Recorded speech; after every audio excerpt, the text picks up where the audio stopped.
ஏன் நடிகர் சூர்யா இதெல்லாம் பார்க்க மாட்டாரா? மமிதா பைஜுவுக்கு இது ஒரு அவமானம் தானே அப்படின்னு நடிகை சனம் ஷெட்டி பொங்கி எழுந்திருக்காக. எதற்காக இந்த ஒரு ஆதங்கம், என்ன விஷயம் தான் நடந்துச்சு, எதுக்காக சூர்யா மேல இப்படி ஒரு கேள்வியை முன் வச்சிருக்காங்க அப்படிங்கிறத பத்தி தான் நாம இந்த பதிவுல பார்க்க போறோம். வெங்கி அட்லூரி இயக்கத்துல நடிகர் சூர்யா நடிச்சிருக்கக்கூடிய திரைப்படம் தான் விஸ்வநாத் அண்ட் சன்ஸ். இந்த திரைப்படத்துல இவருக்கு ஜோடியா மமிதா பைஜு நடிச்சிருக்காங்க. இப்ப ரீசெண்டா பாத்தீங்கன்னா இந்த படத்தோட ஃபர்ஸ்ட் சிங்கிள் லிரிக்ஸ் வந்து வெளியாகி இருந்துச்சு. இது பெரிய அளவுல வரவேற்பையும் பெற்றுட்டு இருக்குது. இந்த படம் வந்துட்டு ஆகஸ்ட் மாசத்துல திரைக்கு வெளிவர இருக்குது. ஸோ இதுக்கு இடையில தான் இந்த விஷயம் தொடர்பாக தான் சனம் ஷெட்டி பேசியிருக்காங்க. இதுக்கு முன்னாடி பாத்தீங்க அப்படின்னா கருப்பு திரைப்படம் சூர்யா அவர்களுடைய நடிப்புல வெளியாகி மிகப்பெரிய அளவுல ஒரு வெற்றி படமா அமைஞ்சிருந்துச்சு. இந்த படம் வந்து எப்போ ரிலீஸ் ஆகும் அப்படின்னு எல்லாருமே காத்துட்டு இருந்தாங்க. ஸோ இந்த படத்தோட இயக்குனர் வந்து ஆர்ஜே பாலாஜி. ஸோ இந்த படத்துக்கு வந்து ரொம்பவே எதிர்பார்ப்பு இருந்ததுக்கான காரணம் நடிகர் சூர்யா அவர்களுடைய நடிப்புல இதுக்கு முன்னாடி வெளியான திரைப்படங்கள் எல்லாமே அந்த அளவுக்கு ஓடல, சொதப்பல தான் சந்திச்சிருந்துச்சு. ஓரளவுக்கு ஓடுனா கூட மக்கள் மனசுல போய் நிற்கக்கூடிய அளவுக்கு கதைக்களமும் இல்லை. அதனால மக்களுக்கு பிடிக்காத படங்களா கூட இருந்துச்சு. வசூல் ரீதியாகவும் நிறைய தோல்விகளை சந்திச்சிருந்துச்சு. ஸோ இதனால நடிகர் சூர்யா நடிப்புல அடுத்து வெளியாகக்கூடிய கருப்பு திரைப்படம் அப்படிங்கிறதுனால இந்த படத்தின் மீதான எதிர்பார்ப்பு ரொம்பவே இருந்துச்சு. இந்த படம் வந்து கடந்த ஆண்டு தீபாவளிக்கு வெளியாகும் அப்படின்னு அறிவிச்சிருந்தாங்க. ஆனா காலம் தாழ்த்தி இப்ப ஒரு வழியா ரிலீஸும் பண்ணிட்டாங்க. இப்ப கடைசியா இப்ப கூட போன மந்த் ரிலீஸ் பண்றப்போ கூட டேட் மாத்தி ரிலீஸ் பண்ணாங்க. இன்னைக்கு ரிலீஸ் ஆகும்னு சொல்லிட்டாங்க. பட் அன்னைக்கு கடைசி நேரத்துல இல்லப்பா படம் வந்து ரிலீஸ் ஆகல அப்படின்ற மாதிரி ஒரு குண்டத்துக்கு போட்டுட்டாங்க. அதுக்கப்புறமா மறுநாள் இப்படியும் ரிலீஸ் பண்ணிட்டாங்க. இதுல இந்த படம் வந்து பெரிய அளவுல வந்து ஒரு ஹிட் கொடுத்திருந்துச்சு. ஏன்னா யாருமே எதிர்பார்க்கல இந்த படம் வந்து ஒரு 300 கோடி ரூபாய் வசூல் சாதனை படைக்கும் அப்படின்னு எதிர்பார்க்கவே இல்லை. 300 கோடிக்கும் அதிகமா தான் சாதனை படைச்சிருந்துச்சு.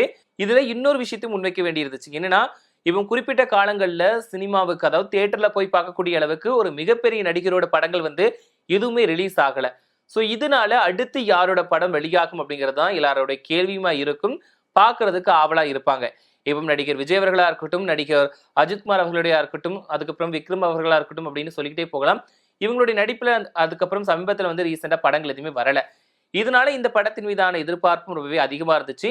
சோ இதுல இந்த படத்துல வந்து கருப்பசாமியை மையமா வச்சு கதைக்களம் இருந்ததுனால எல்லாரும் விரும்பி பார்த்தாங்க. அதுலயும் குறிப்பா இந்த பாடல், கருப்பசாமிக்கு வரக்கூடிய பாடல் எல்லாமே ரொம்பவே அதிர்ற மாதிரி இருந்துச்சு. சோ தியேட்டர்லயே நிறைய பேர் வந்து சாமி ஆடினாங்க. சோ அந்த அளவுக்கு வந்து ஒரு வைப் கொடுத்த படம்னு சொல்லலாம். கதைக்களம் ஓரளவு சொதப்பி இருந்தா கூட இந்த படம் வந்து பெரிய அளவுல வெற்றி படமா அமைஞ்சிருந்துச்சு. அதுக்கு முக்கியமான காரணம் சூர்யா அவர்களுடைய நடனம்னு கூட சொல்லலாம். சூர்யா அவர்கள் வந்து ஒரு கருப்பசாமியை மிரட்டி இருந்தாரு. சோ இந்த படம் வெளியாகி பெரிய அளவில் வெற்றி பெற்றதுனால சூர்யா அவர்களுடைய ரசிகர்கள் எல்லாருமே ரொம்பவே சந்தோஷப்பட்டுக்கிட்டாங்க. எங்க அண்ணனுக்கு வந்து ஒரு பெரிய அளவுல பட்ஜெட் வந்து வெற்றி பெற்ற படமா இந்த படம் அமைஞ்சிருந்துச்சு, அதுவும் பல கோடி ரூபாய் வந்து வசூல் சாதனை படைச்சிருந்து அப்படிங்கிறதுனால ரொம்பவே சந்தோஷம் அப்படின்னு ஆனந்த கண்ணீரை வடிச்சிட்டு இருக்காங்க. இதுக்கப்புறம் பாத்தீங்க அப்படின்னா நடிகர் சூர்யா அவர்களுடைய நடிப்புல விஸ்வநாத் அண்ட் சன்ஸ் திரைப்படம் வந்து வெளியாக இருக்குது. சோ இந்த படமும் ஒரு வசூல் சாதனை படைக்கணும் அப்படிங்கிறது தான் அவருடைய ரசிகர்களுடைய ஆசையும் கூட. அதுக்காக வேண்டுதல்களையும் வச்சுட்டு வந்துட்டு இருக்காங்க. இதுல கடுப்பு திரைப்படம் நடிச்சிட்டு இருக்கும் போதையே வந்து வெங்கி அட்லூரி இவருடைய இயக்கத்துல வந்து கமிட் ஆகிட்டாரு. துல்கர் சல்மான் அவர்களை வச்சு வெங்கி அட்லூரி இயக்கிய அந்த லக்கி பாஸ்கர் திரைப்படம் வந்து ஒரு பெரிய லெவலில் ஹிட் படமா கொடுத்திருந்துச்சு. ஸோ இதனால கருப்பு திரைப்படத்துக்கு அப்புறமா அந்த படத்துல நடிச்சிட்டு இருக்கும் போது இந்த படத்துல வந்து கமிட் ஆகிட்டாரு சூர்யா அவர்கள். இதனால இந்த படத்துக்கான எதிர்பார்ப்புமே இன்னுமே அதிகமா இருக்குது. ஏன்னா எந்த அளவுக்கு கருப்பு திரைப்படம் வெற்றி படமா அமைஞ்சிருந்ததோ அதே மாதிரி விஸ்வநாத் அண்ட் சன்ஸ் திரைப்படமே வந்து பெரிய அளவில் ஒரு வெற்றி படமா அமையும் அப்படின்னு எல்லாருமே எதிர்பார்த்து காத்துட்டு இருக்காங்க. சோ இந்த படத்துல வந்து நடிகர் சூர்யா அவர்களுக்கு ஜோடியா வந்து நடிகை மமிதா பைஜு நடிச்சிருக்காங்க. இவங்க ரீசெண்ட் டேஸ்ல வந்து ஒரு பெரிய அளவுல ஹீரோயினா வளம் வந்துகிட்டு இருக்காங்க. அடுத்தடுத்து இவங்க நடிக்கக்கூடிய படங்கள் எல்லாமே மிகப்பெரிய அளவுல ஹிட் படமா அமைச்சுக்கிட்டு இருக்குது. சோ இதுல இந்த கர திரைப்படம் மட்டும் இவங்களுக்கு ஓரளவுக்கு பேர் சொல்லுற அளவுக்கு அமையல. கர திரைப்படம் வந்து வசூல் ரீதியாகவும் சாதனை படைக்கல. சோ இப்ப ரீசெண்டா பாத்தீங்க அப்படின்னா இந்த படத்துல நடிச்சிருக்காங்க. இவங்க நடிப்புல ஜனநாயகன் திரைப்படத்திலையும் இவங்க நடிச்சிருக்காங்க. சோ அந்த படமே இன்னும் ரிலீஸ்க்கு காத்துட்டு தான் இருக்குது. இதுக்கிடையில இந்த படத்தோட, அதாவது இந்த விஸ்வநாத் அண்ட் சன்ஸ் திரைப்படத்தோட ஃபர்ஸ்ட் லுக் அந்த லிரிக்ஸ் வந்து வெளியிட்டிருந்தாங்க. அந்த ஃபர்ஸ்ட் லுக் போஸ்டருமே வெளியிட்டிருந்தாங்க. ஸோ இதுல வந்து எல்லாரோட பெயர்களுமே இருந்துச்சு. அதாவது நடிகர்களா இருக்கட்டும், அதுல பணியாற்றிய மற்றவங்களா இருக்கட்டும், இவங்க எல்லாரோட பேருமே இருந்துச்சு. ஆனா அதுல மமிதா பைஜு அவர்களுடைய பெயர் மட்டுமே இடம்பெறல அப்படின்ற குற்றச்சாட்டு பெரிய அளவுல இருந்துச்சு. இதுல நம்ம இந்த படத்துல வந்து நடிகை ராதிகா அவர்களுமே நடிச்சிருக்காங்க. இது ராதிகா அவர்கள் வந்து ஒரு பேட்டியில சொல்லியிருக்காங்க, மமிதா பைஜுவோட நடிப்பு பார்த்து நானே அசந்து போயிட்டேன். ஏன்னா எவ்வளவு பெரிய சீனா இருந்தாலும் அசால்ட்டா நடிச்சு கொடுத்துட்றாங்க, ரொம்பவே மெனக்கிட மாட்டுறாங்க. அவங்க நடிப்பு பார்த்து நானே வந்து அசந்து போயிருக்கேன் அப்படின்ற மாதிரி சொல்லிட்டாங்க. ஏன்னா இவங்களே ஒரு பெரிய நடிகை தான். ஏன்னா எக்கச்சக்க படங்கள்ல ஹீரோயின் நடிச்சுட்டு இப்போ அம்மா கேரக்டர், முன்னணி கதாபாத்திரங்கள் அப்படிங்கிற மாதிரி நடிச்சுட்டு வந்துகிட்டு இருக்காங்க.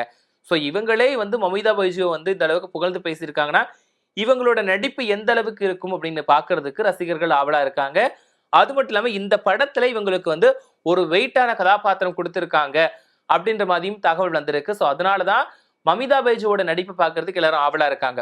இப்பவும் இந்த போஸ்டர் விவகாரத்துல இவங்களோட பேர் போடல் அப்படிங்கிறதுனாலதான் ஷனம் செட்டி வந்து கொந்தளிச்சு பேசியிருக்காங்க. இப்பவுமே ஒரு ஹீரோவுக்கு இணையா ஹீரோயினுக்கு வந்து ஒரு முக்கியத்துவம் கொடுக்க மாட்டாங்க. சம்பள விவகாரத்திலையும் பாகுபாடு காட்டுறாங்க. இப்போ ஒரு ஹீரோயினை வச்சு ஒரு முக்கியமான கதாபாத்திரத்துல வச்சு படம் எடுத்தா கூட அந்த ஹீரோக்களுக்கு கொடுக்கக்கூடிய சம்பளத்தை கொடுக்க மாட்டாங்க.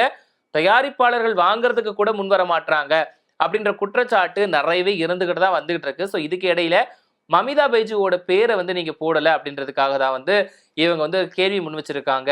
ஸோ இவங்க வந்து இந்த எக்ஸ் பக்கத்துல வந்து ஒரு போஸ்ட் வந்து போட்டிருக்காங்க சனம் ஷெட்டி. அதுல என்ன சொல்லியிருக்காங்கன்னா, விஸ்வநாத் அண்ட் சன்ஸ் திரைப்பட ஃபர்ஸ்ட் சிங்கிள் போஸ்டர்ல மமிதா பைஜுவோட பெயரை எதுக்கு போடல, எல்லாரோட பேருமே அதுல இருக்குது, அவர் பேர் மட்டுமே எதுக்கு இல்லை அப்படின்னு ஒரு கேள்வி முன் வச்சிருக்காங்க.